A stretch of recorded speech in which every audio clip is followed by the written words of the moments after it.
Welcome friends. ரெகடி கேஸை எல்லாருமே எதிர்பார்த்து காத்துட்டு இருந்த எபிசோடு இன்னைக்கு வந்தாச்சு. மனோஜ் பார்க்ல உட்காந்துட்டு இருக்கிறத இப்போ முத்து வீடியோ எடுத்துட்டு இருக்கிறாரு. வெட்டி பயல்களை எதுக்குப்பா வீடியோ எடுத்துட்டு இருக்கிற அப்படின்னு அங்க இருக்கிற செக்யூரிட்டி கேட்டுட்டு இருக்கிறாரு. ஒரு குறும்படத்துக்காக தான் இந்த மாதிரி எடுக்கிறேன் அப்படின்னு சொல்றாரு முத்து. அந்த செக்யூரிட்டி சொல்லிட்டு இருக்கிறாரு, இந்த 2 வெட்டி பயல்களும் காலையில பார்க் திறக்கும் போதே உள்ள வந்துருவானுங்க அப்படின்னு சொல்றாரு. காலையில ஒரு இளநீர் வாங்கி குடிப்பானுங்க, அதுக்கப்புறமா கடலை வாங்கி சாப்பிடுவாங்க, கரெக்டா 1 மணி ஆன உடனே சாப்பிட உட்காந்துருவானுங்க அப்படின்னு சொல்றாரு. அப்புறமா கொஞ்ச நேரம் கழிச்சு நல்லா தூங்கி எந்திரிப்பானுங்க. எந்திரிச்சதுக்கு அப்புறமா அங்க இருக்கிற வடை எதையாவது வாங்கி சாப்பிட்டுட்டு பார்க் முடிஞ்ச உடனே கரெக்டா கிளம்பி போயிருவானுங்க அப்படின்னு சொல்றாரு. இதே தான் கிட்டத்தட்ட 2-3 மாசமா இவங்க 2 பேரும் பண்ணிட்டு இருக்கானுங்க அப்படின்னு சொல்றாரு. சூப்பரான விஷயம் சொல்லியிருக்கிறீங்கனே அப்படின்னு சொல்லிட்டு மறுபடியும் ஒரு 50 ரூபா கொடுக்குறாரு முத்து. காலையில இருந்து ஈவினிங் வரைக்கும் மனோஜ் என்ன பண்றாரு அப்படின்ற வீடியோவை எடுத்துக்கிறாரு முத்து. நேரா வீட்டுக்கு போய் வீட்டுல இருக்கிற எல்லாரையுமே கூப்பிடுறாரு. உங்க எல்லாருக்கும் நான் ஒரு குறும்படம் போட்டு காமிக்க போறேன் அப்படின்னு சொல்றாரு. இப்படிதான் தேவையில்லாம ஏதாவது சொல்லிட்டு இருப்பான். எல்லாரும் உங்களோட வேலை போய் பாருங்க அப்படின்னு சொல்லிட்டு இருக்கிறாங்க விஜயா. யாரும் போக கூடாது, நான் முக்கியமான படம் போட்டு காமிக்க போறேன், அம்மா உங்களுக்கு பிடிச்ச ஆக்டர் தாம்மா நடிச்சிருக்கிறாரு அப்படின்னு சொல்றாரு முத்து. ரோகிணிட்ட மெயினா நீ தான் இந்த படத்தை பார்த்து மார்க்கே போட போற அப்படின்னு சொல்றாரு. நீ பேசுறதெல்லாம் பார்த்தா ஏதோ ஊடகமா பேசுற மாதிரி இருக்குது அப்படின்னு அண்ணாமலை சொல்லிட்டு இருக்கிறாரு. மொபைல் போன்ல அந்த படம் இருக்கு, நான் இப்ப அதை டிவில போட்டு காமிக்கிறேன் அப்படின்னு சொல்லிட்டு இப்போ முத்து டிவில போட்டு காமிக்கிறாரு. மனோஜ் டெய்லி வேலைக்கு போறேன்னு சொல்லிட்டு அவன் என்ன வேலை பார்க்கறான் நீங்களே பாருங்க அப்படின்னு சொல்லி சொல்றாரு.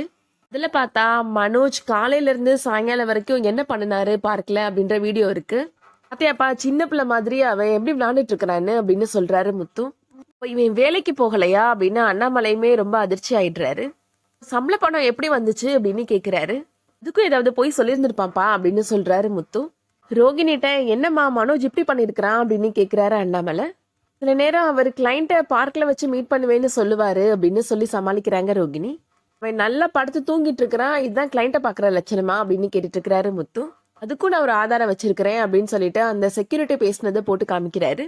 கிட்டத்தட்ட 2-3 மாசமா இந்த 2 வெட்டி பயல்களும் காலையில பார்க் திறந்ததுல இருந்து சாயங்காலம் வரைக்கும் இங்கதான் இருக்கிறாங்க அப்படின்னு அவர் சொன்ன வீடியோவை போட்டு காமிக்கிறாரு. அது மட்டும் இல்ல, என்கிட்ட ஒரு ஆடியோவும் இருக்கு அப்படின்னு சொல்லி சொல்றாரு முத்து. நேரா நான் மனோஜ் வேலை பார்த்த ஷோரூமுக்கே போய் விசாரிச்சேன் அப்படின்னு சொல்றாரு முத்து. உனக்கு டவுட்டா இருந்தா நேரா அந்த ஷோரூமுக்கே போன் பண்ணி கேட்டுக்கோ அப்படின்னு ரோகிணிட்ட சொல்றாரு முத்து. என்ன ரோகிணி, உங்க ஹஸ்பண்ட் இவ்வளவு போய் சொல்லி ஏமாத்திருக்கிறாரு அப்படின்னு ஸ்ருதி கேட்டுட்டு இருக்கிறாங்க. குடும்பமே இப்போ அதிர்ச்சியில இருக்கு. அந்த டைம்ல இப்போ கேஷுவலா மனோஜ் வீட்டுக்குள்ள வராரு. என்னடா வீட்டு வாசல்ல பூ மூட்டை போட்டு வச்சிருக்கிற அப்படின்னு சொல்லி கத்திட்டே வராரு மனோஜ். உனக்கு ரொம்ப டிஸ்டர்பன்ஸா இருக்குதோ அப்படின்னு முத்து நக்கலா கேட்டுட்டு இருக்கிறாரு. என்னை பாக்குறதுக்கு என்னோட கொலீக்ஸ் வந்தாங்கன்னா என்னை பத்தி என்ன நினைப்பாங்க அப்படின்னு கேக்குறாரு மனோஜ். ஆமாமா, அவங்க கூட நிறைய பேர் வேலை பாக்குறாங்கல்ல அப்படின்னு சொல்லிட்டு இருக்கிறாரு முத்து. இன்னைக்கு என்ன வேலை முடிஞ்சு சீக்கிரமா வந்துட்ட அப்படின்னு கேக்குறாரு முத்து. எல்லாருக்கும் மனோஜ் பத்தின உண்மை தெரிய வந்துருச்சு அப்படின்றது மனோஜுக்கு தெரியல, அதனால நல்லா பொய் சொல்லி சமாளிக்கிறாரு. இன்னைக்கு ஷோரூமுக்கு ரொம்ப முக்கியமான கஸ்டமர் ஒருத்தர் வந்தாரு அப்படின்னு சொல்றாரு மனோஜ். நீ உனக்கு பிடிச்ச நடிகர் தான் வந்தாரு அப்படின்னு சொல்றாரு. இன்னைக்கு ஷோரூமுக்கு விஜய் வந்துட்டாரு அப்படின்னு சொல்றாரு மனோஜ். புது மாடல் கார் வாங்க வந்திருந்தாரு, எம்டி நான் தானே நல்லா எக்ஸ்பிளைன் பண்ணுவேன்னு சொல்லிட்டு அவர்கிட்ட என்ன பேச சொல்லிட்டாரு அப்படின்னு சொல்றாரு. விஜயா எதுவும் சொல்லாத அப்படின்னு ஜாட காமிக்கிறாங்க. ஆனா மனோஜ் அது புரியாம மேலும் மேலும் பொய் சொல்லிட்டே இருக்கிறாரு. ரோகிணி இப்போ ரொம்ப ஸ்டன்னாகி நின்றுட்டு இருக்கிறாங்க. அதோட இன்னைக்கான எபிசோட் முடியுது. இந்த வீடியோ பிடிச்சிருந்துச்சுன்னா லைக் அண்ட் சப்ஸ்கிரைப் பண்ணிக்கோங்க. தேங்க்யூ.